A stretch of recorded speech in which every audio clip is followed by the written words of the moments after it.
अस्सलाम वालेकुम स्टूडेंट। आज हमारा एक न्यू टॉपिक है, वो है आइसोटोप।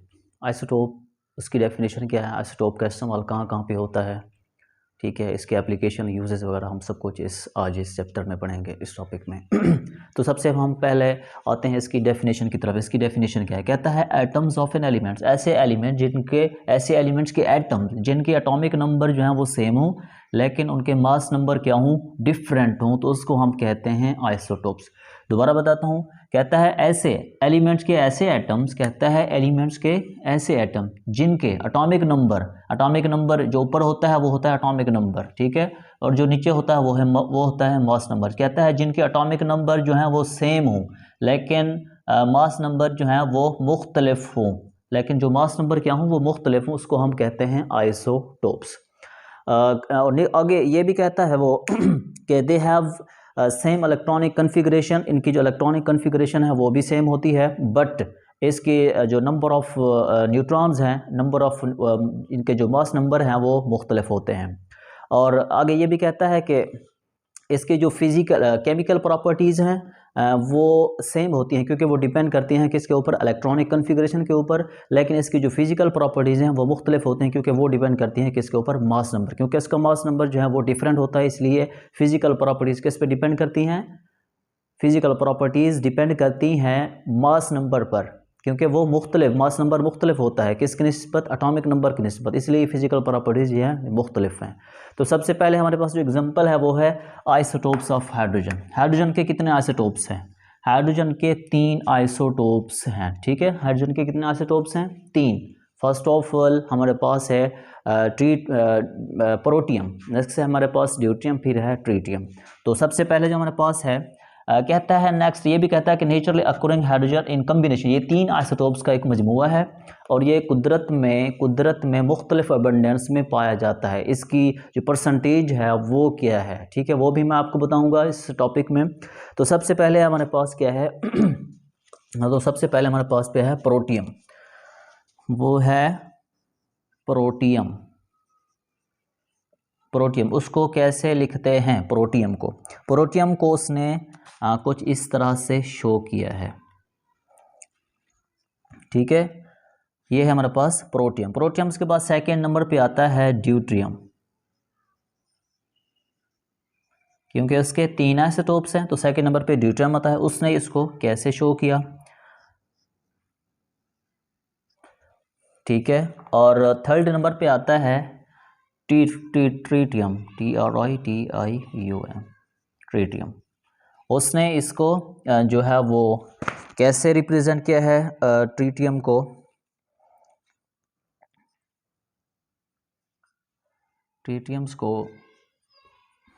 उसने कुछ इसको इस तरह से रिप्रेजेंट किया है, ठीक है।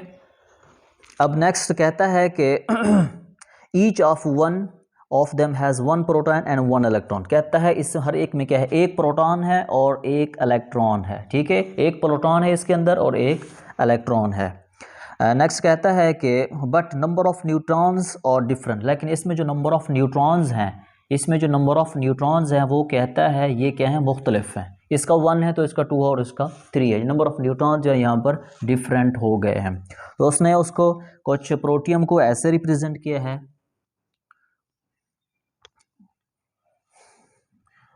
उसने P को 1 और N को यहाँ पर उसने जो है वो 0 लिखा है, ठीक है, ये है हमारे पास प्रोटियम। उसके बाद नेक्स्ट है हमारे पास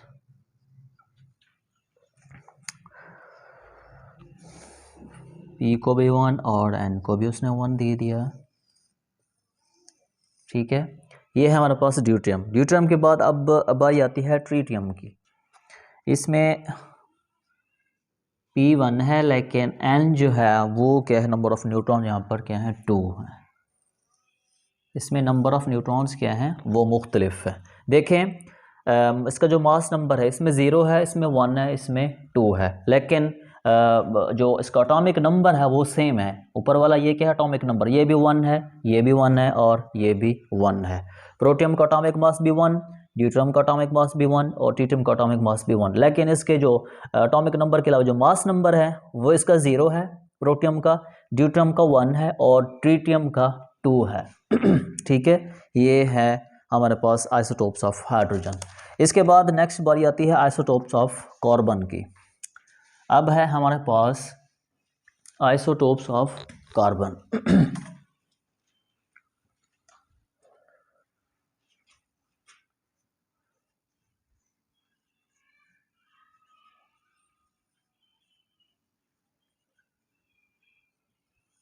कहता है कार्बन के कितने आइसोटोप्स हैं। कार्बन के जो है वो 2, कहता है इसमें 2 जो है वो स्टेबल हैं, 2 स्टेबल आइसोटोप्स हैं। ठीक है, और एक जो है वो क्या है, रेडियो एक्टिव। इसमें 1 जो है वो क्या है, रेडियो एक्टिव है। इसमें सिर्फ 1 जो है वो रेडियो एक्टिव और 2 जो है वो क्या है, 2 स्टेबल हैं एंड 1 जो है वो रेडियो एक्टिव। वो जो 2 हैं स्टेबल कौन कौन से हैं, कहता है C12 और C13। हमारे पास एक C12 है और एक क्या है C13, ये 2 है हमारे पास। ये कहते हैं ये तो है हमारे पास स्टेबल, ये दोनों कौन से हैं, ये स्टेबल हैं।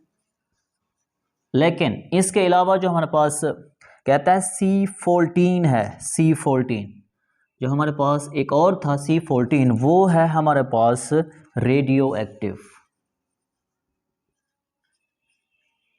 ये हमारे पास क्या है, radio active. Again I telling you isotopes के आइसोटोप्स ऑफ कार्बन के कितने आइसोटोप्स हैं, 2 हैं, लेकिन उनमें से इन 2 के अलावा जो एक और है C14, वह ये है हमारे पास C14। ये क्या है, रेडियो एक्टिव हैं। ये 2 जो हैं ये स्टेबल हैं। वो कौन कौन से, C14 है और C13 है, ये स्टेबल हैं। और जो C14 है, एक C12 और C13, नेक्स्ट C14 जो है वो है हमारे पास radio active.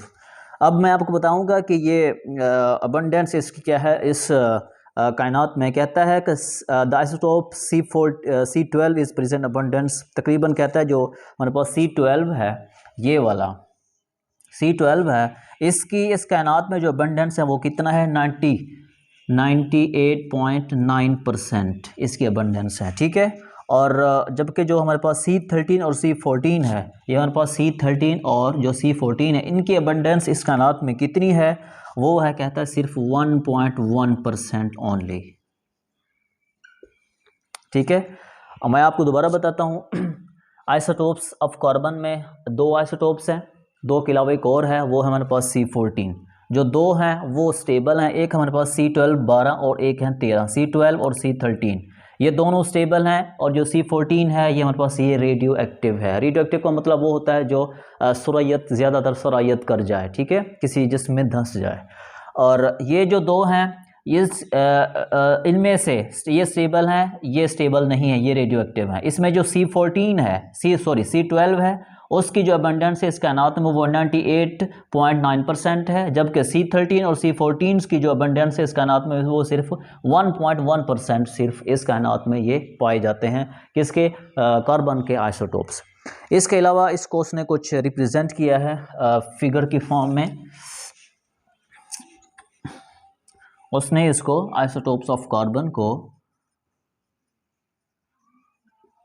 Isotopes of carbon, उसने इसको कैसे रिप्रेजेंट किया है, इसमें उसने लिखा है कि P जो है हमारे पास 6 है और जो N जो है वो भी हमारे पास 6 है, एटॉमिक नंबर भी 6 और मास नंबर भी 6। ठीक है, और इसके अलावा एक और है हमारे पास, ये है हमारे पास कार्बन C12। ठीक है, और यहाँ पर क्या है 6। हमारे पास नेक्स्ट है वो है P,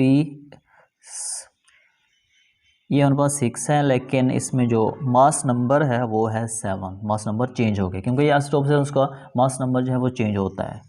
ठीक है,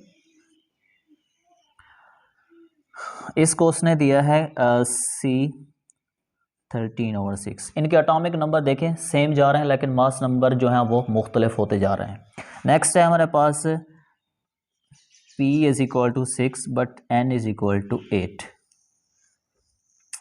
अब दोबारा देखें, इसको उसने दिया है C14/6। अब देखें ये भी C6 है, ये भी C6 है, ये भी C6 है। एटॉमिक नंबर तो है सेम, बट मास नंबर जो है ये 14 है, ये 13 है, ये 12 है। एटॉमिक नंबर जो है ये मुख्तलिफ होते जा रहे हैं। ठीक है, ये है उसका आइसोटोप्स, कार्बन का isotopes.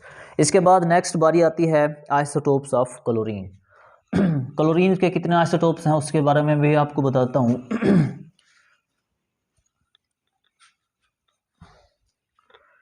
Chlorine, isotopes of chlorine.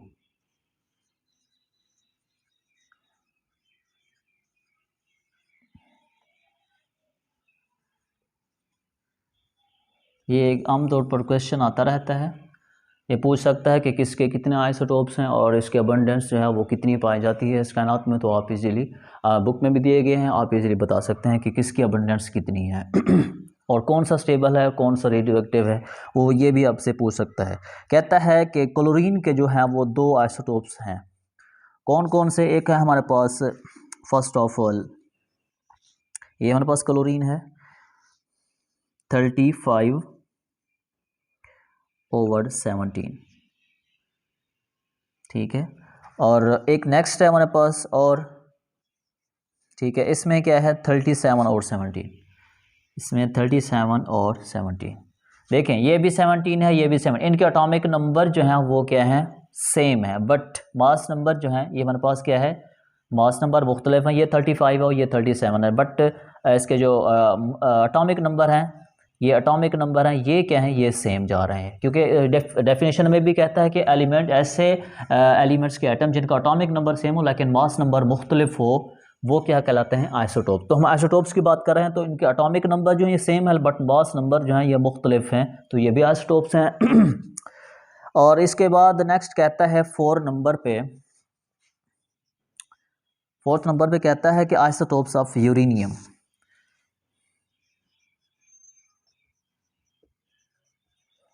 कहता है यूरेनियम के कितने आइसोटोप्स हैं। There are 3 isotopes of uranium. Uranium के कहता है कितने हैं, 3 आइसोटोप्स, ठीक है। जो हमारे पास सबसे पहले है यूरेनियम, वो है 234। ये हमारे पास फर्स्ट 234/92, ये हमारे पास फर्स्ट है। सेकंड नंबर पे जो यूरेनियम है वो कितना है, सेकंड नंबर पे है 235। ये हमारे पास 235 और एटॉमिक नंबर जो है वो सेम ही रहेगा, वो ये भी 92 है और ये भी 92 ही है। नेक्स्ट हमारे पास 3rd नंबर पे है फिर यूरेनियम है।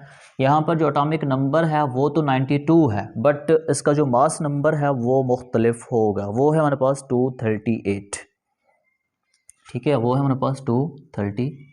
ये है हमारे पास एटॉमिक नंबर, ठीक है। इसके 3 आइसोटोप्स हैं और कहता है ये पाए जाते हैं कुदरत में तकरीबन 99%। ये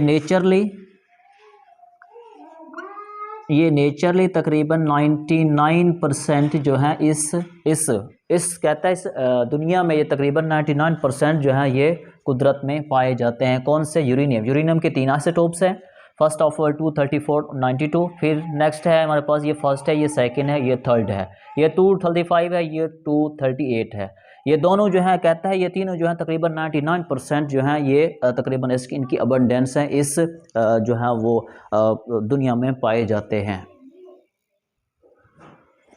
अब है हमारे पास टेबल, एक टेबल दिया गया है आइसोटोप्स में, जिसमें टेबल्स में 2.2 का टेबल है जिसमें हम एटॉमिक नंबर, मास नंबर, जो हमारे पास आइसोटोप्स दिए गए थे उनका हमने मालूम किया। एटॉमिक नंबर इनका क्या है, मास नंबर क्या है, नंबर ऑफ़ प्रोटॉन्स कितने हैं और नंबर ऑफ़ न्यूट्रॉन्स कितने हैं। सबसे पहले हमारे पास जो हाइड्रोजन उसके 3 आइसोटोप्स थे, प्रोटियम, ड्यूट्रियम और ट्रिटियम। इसके 3 आइसोटोप्स थे। ये हमारे पास फर्स्ट ऑफ ऑल हाइड्रोजन है, ये 3 आइसोटोप्स हैं इसका। इनके जो एटॉमिक नंबर हैं वो सबके 111 है, ठीक है। लेकिन इनके अलावा ये तो एटॉमिक नंबर हैं, ठीक है, ये है हमारे पास एटॉमिक नंबर किसके, अपना हाइड्रोजन के। लेकिन इसके जो मास नंबर है वो, क्योंकि मास नंबर मुख्तलिफ होता है, इसकी डेफिनेशन में भी यही था, एटॉमिक नंबर सेम, तो एटॉमिक नंबर सेम है लेकिन मास नंबर जो है वो मुख्तलिफ है। फर्स्ट का 1 है, सेकंड का 2 है और थर्ड का 3 है। तो ये मास नंबर चूँकि डिफरेंट है। इसके बाद जो इसमें नंबर ऑफ़ प्रोटॉन्स हैं वो कितने हैं, वो सेम है सब में। नंबर ऑफ़ प्रोटॉन्स इसमें भी 1 है, इसमें भी 1 है और इसमें भी 1 है, लेकिन इसमें नंबर ऑफ़ न्यूट्रॉन जो हैं वो मुख्तलिफ हैं। नंबर ऑफ़ न्यूट्रॉन इसमें 0 है, फिर 1 है, फिर इसमें क्या है 2 है। नंबर ऑफ़ न्यूट्रॉन जो है वो क्या है, डिफरेंट है, मुख्तलिफ है। ये तो हो गया हमारा फर्स्ट ऑफ ऑल हाइड्रोजन के आइसोटोप्स मुकम्मल। उसके बाद आते हैं फिर उसके बाद अपना कार्बन के भी 3 आइसोटोप्स थे, ठीक है। इसमें जो सबसे पहले हमारे पास एटॉमिक नंबर है वो तो है बिल्कुल सेम, फर्स्ट का भी 6, सेकंड का भी 6 और थर्ड का भी 6, तीनों का जो एटॉमिक नंबर है वो बिल्कुल एक जैसा सेम है। और इसका जो मास नंबर है वो मुख्तलिफ है, इसमें 12 है, इसमें 13 है और इसमें क्या है 14, क्योंकि इसमें मास नंबर जो है वो मुख्तलिफ होता है, ये डिफरेंट होगा, ठीक है, ये डिफरेंट होगा। ये जो एटॉमिक नंबर है ये जो है बिल्कुल सिमिलर होगा, ये जो है हमारे पास क्या होगा, सिमिलर, एक जैसा होगा, ठीक है। नेक्स्ट चलते हैं, इसके बाद नंबर ऑफ मास नंबर के बाद नंबर ऑफ प्रोटॉन्स किसमें, कार्बन्स में, जो उसके 3 आइसोटोप्स थे, एक में भी 6 है, दूसरे में भी 6 है और तीसरे में भी 6 है, तीनों के क्या है सेम है। नंबर ऑफ प्रोटॉन्स भी कार्बन्स के आइसोटोप्स में नंबर ऑफ प्रोटॉन्स भी क्या है बिल्कुल सेम है, लेकिन नंबर ऑफ न्यूट्रॉन्स जो है वो मुख्तलिफ है, फर्स्ट में 6 है, फिर 7 है, फिर हमारे पास 8 है। थर्ड नंबर पे आता है हमारे पास क्या है, क्लोरीन के 2 आइसोटोप्स थे, ठीक है। क्लोरीन के हमारे पास 2 आइसोटोप्स हैं जिनका जो एटॉमिक नंबर है वो तो सेम है, क्योंकि सबका एटॉमिक नंबर सेम आएगा, तो क्लोरीन का एटॉमिक नंबर 17 वो तो सेम ही रहेगा, लेकिन इनका मास नंबर जो है वो डिफरेंट हो जाएगा, क्योंकि उसकी डेफिनेशन में भी यही था। इसमें एक में है 35 मास नंबर, तो दूसरे में है 37, मास नंबर चेंज हो गया, ठीक है।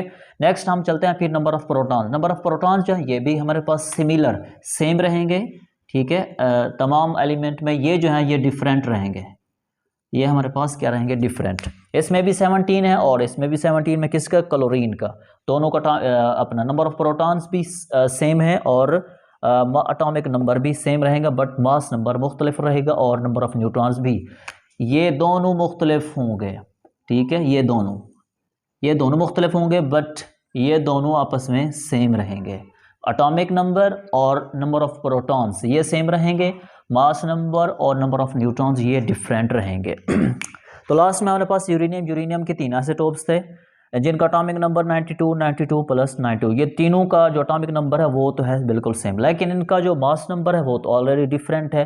पहले में 234 है, फिर 35 है, फिर 38, एटॉमिक मास नंबर जो है डिफरेंट हो गए। इसका जो मास नंबर है ये डिफरेंट है, बट इसका जो एटॉमिक नंबर था और इसका जो नंबर ऑफ प्रोटॉन्स है वो भी क्या रहेंगे, सेम रहेंगे, ये भी 92 है, ये भी 92, और ये यूरेनियम में नंबर ऑफ प्रोटॉन्स जो हैं ये बिल्कुल सेम रहेंगे, बट इसमें नंबर ऑफ न्यूट्रॉन जो है वो डिफरेंट, फर्स्ट में 142 है, सेकेंड में 135 है और थर्ड में 146 है।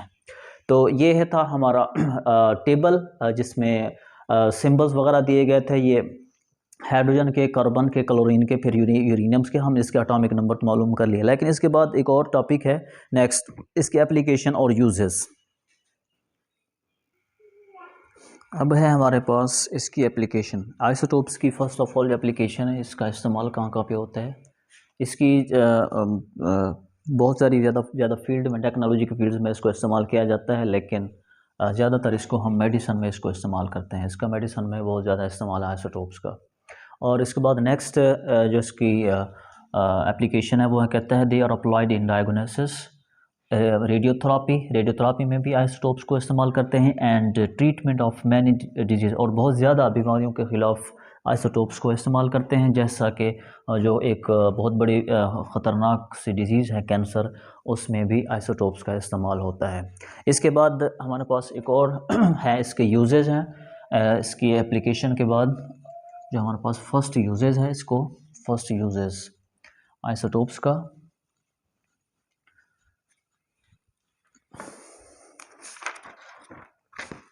जो हमारे पास फर्स्ट यूजेज है आइसोटोप्स का वो क्या है, कहता है रेडियोथेरापी एंड या फिर ट्रीटमेंट ऑफ कैंसर। जो इसका जो फर्स्ट यूजेज है वो है रेडियोथेरापी।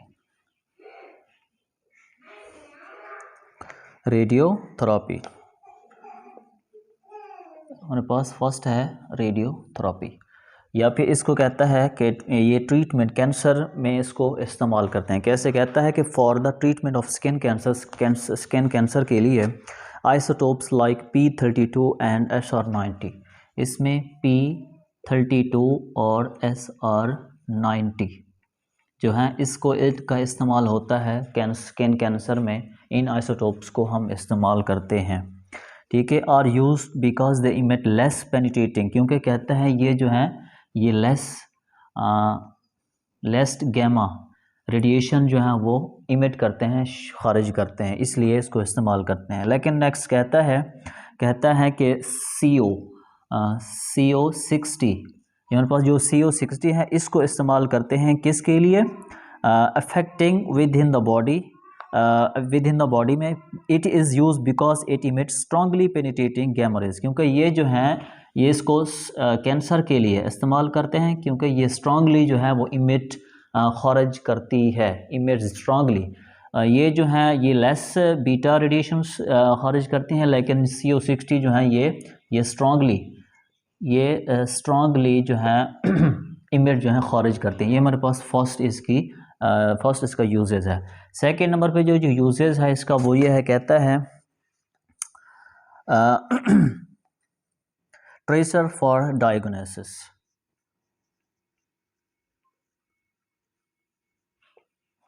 ट्रेसर फॉर डायग्नोसिस ये इसमें क्या होता है, कहता है the radio active isotopes are use as tracer in medicine में जब कोई हमारी जिस्म इंसानी बॉडी में ट्यूमर्स वगैरह की तशखीस के लिए जो है वो रेडियो एक्टिव आइसोटोप्स का इस्तेमाल किया जाता है। जब ट्यूमर वगैरह हमारे जिस्म में होता है तो उसके लिए भी आइसोटोप्स का इस्तेमाल किया जाता है उसकी तशखीस के लिए। ठीक है, नेक्स्ट कहता है कि आइसोटोप्स ऑफ आयोडीन 131, आइसोटोप्स कहता है इसमें एक है आइसोटोप्स ऑफ आयोडीन वो है 131। इसका कहता है इस्तेमाल करते हैं जब इंसानी गले में, जिसको हम गिल्टी वगैरह जब गले में बन जाती है तो उसके लिए, उसकी तशख़ीस के लिए, उसकी ट्रीटमेंट के लिए जो है वो कौन सा जो है वो 131 आइसोटोप्स का इस्तेमाल किया जाता है ट्रेसर फॉर डायग्नोसिस में। नेक्स्ट इसमें है कि सिमिलरली इसी तरह कहता है ये similarly technetium is use to monitor the bone growth, ये जो हड्डियों की ग्रोथ के लिए भी इसका इस्तेमाल करते हैं। नेक्स्ट तीसरे नंबर पे है, थर्ड नंबर पे हमारे पास जो इसकी एप्लीकेशन है वो कहता है कि archaeological and geological uses. Archaeological, आसारियाती एंड जियोलॉजिकल कहता है आर्कियोलॉजिकल और जियोलॉजिकल में, इन दोनों में इसका इस्तेमाल किया है। आइसोटोप्स में इसका इस्तेमाल कहाँ होता है, कहता है the radio active isotopes are use to estimate the age of fossils. कहता है जो इस दुनिया में जो फोसिल्स हैं, जो तकरीबन आज से तकरीबन 100 साल करोड़ों साल पहले जो ज़मीन में दब कर फोसल बन गए हैं, उसकी उम्र वगैरह का पता लगाने के लिए जो है वो आइसोटोप्स का इस्तेमाल किया जाता है। नेक्स्ट ये भी कहता है कि the age determination of very old object because based on the half lives of the radio active isotope is called radio active isotope dating. किसी भी कहता है एलिमेंट्स की हाफ उम्र का पता लगाने के लिए उसको वो जो है वो आइसोटोप्स डेटिंग का इस्तेमाल किया जाता है। इसलिए इस तरह हम अगर कार्बन डेटिंग का इस्तेमाल करें तो उससे हमें क्या पता चलता है, age determination of old carbon का पता लगाने के लिए हम क्या करते हैं, कार्बन डेटिंग का इस्तेमाल करते हैं, जिसमें C14 आता है। ठीक है, नेक्स्ट हमारे पास जो 4 प्रॉपर्टीज़ है वो है हमारे पास, जो इसकी 4 प्रॉपर्टीज़ है, इसके यूजेस हैं वो है, कहता है chemical reaction and structure determination. Chemical structure and structure determination.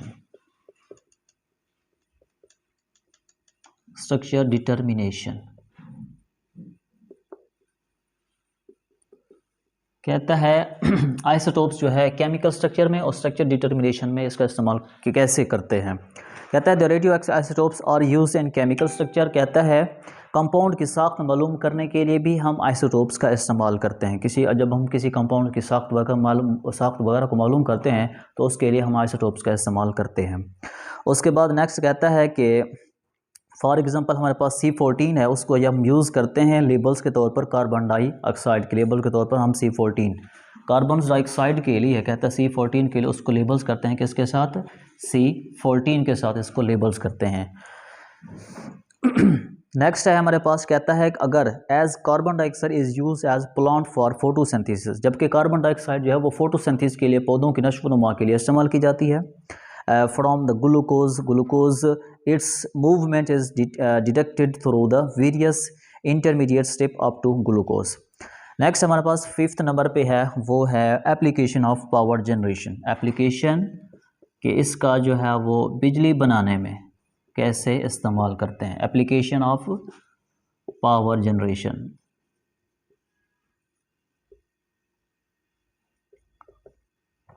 Application of power generation. Power generation इसकी जो लास्ट में एप्लीकेशन है वो क्या है, कहता है कि radio active isotope are use in generate electricity.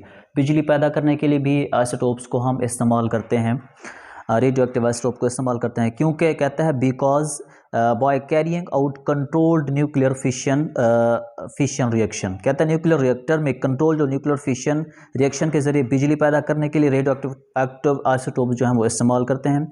कहता है फॉर एग्जांपल हमारे पास यूरेनियम जो है वो 235 को जब हम बम्बार्ड करवाते हैं किसके साथ, लो मूविंग न्यूट्रॉन्स के साथ, लो मूविंग न्यूट्रॉन्स के स्लो मूविंग न्यूट्रॉन्स पर जब उसकी बम्बारमेंट करवाते हैं तो क्या होता है, the uranium nucleus breaks up. जो यूरेनियम के न्यूक्लियस हैं वो टूट जाते हैं, टूटकर क्या होता है, प्रोड्यूस बेरियम।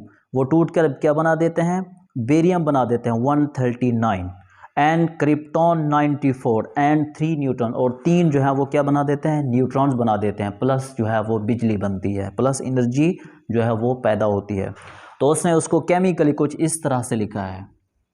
ये हमारे पास क्या है, यूरेनियम है, जिसमें उसने कहा कि 235/90 प्लस हमारे पास ये एन है, ठीक है। उसके बाद कहता है उसने बम्बारमेंट करवाई स्लो मूविंग न्यूट्रॉन पर, जब उसने उसके ऊपर बम्बारमेंट करवाई तो उस क्या हुआ, तो बेरियम बन गया, जिसमें 136/39 ये उसका 36 ये इसका एटॉमिक नंबर है, प्लस क्रिप्टॉन बन गया, बन के जिसमें 94 है, 94 और जो है वो 36 इसका एटॉमिक नंबर है, प्लस कहता है क्या बन गया, न्यूट्रॉन, 3 न्यूट्रॉन्स बन गया, प्लस एनर्जी, प्लस कहता है बहुत ज़्यादा मिकदार में एनर्जी जो है वो खारिज होती है।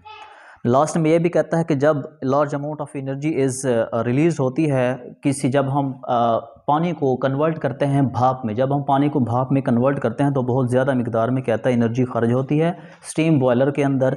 जब स्टीम बॉयलर्स के अंदर एनर्जी जो है जाती है तो टरबाइंस उससे चलते हैं, जब टरबाइन चलती है तो उससे क्या होता है, इलेक्ट्रिसिटी जो है वो जनरेट होती है। तो कहता है ये एक जो है वो एक कौम के लिए, एक मिल्लत के लिए जो है एक इलेक्ट्रिसिटी पैदा करने का एक बेहतरीन ज़रिया है। तो इसके ज़रिए से हम बिजली भी पैदा कर सकते हैं। ये मेडिसिन में भी इस्तेमाल होती हैं, और भी काफ़ी शोबे हैं, बीमारी की तशख़ीस के लिए भी इसको इस्तेमाल कर सकते हैं। जैसे कि मैंने बताया आपको, गिल्टी में, गोइटर में अगर कोई हमें मसला बन जाता है तो उसके लिए भी आयोडीन का इस्तेमाल करते हैं। तो इसके अलावा और भी बहुत सारी इसकी एप्लीकेशन है जो आप इंटरनेट से भी डाउनलोड करके लिख सकते हैं, लेकिन जो बुक में दी गई हैं वो सबसे बेस्ट हैं। तो चलते हैं एक नेक्स्ट और नई वीडियोज़ के साथ इंशाल्लाह कल। अल्लाह हाफ़िज़।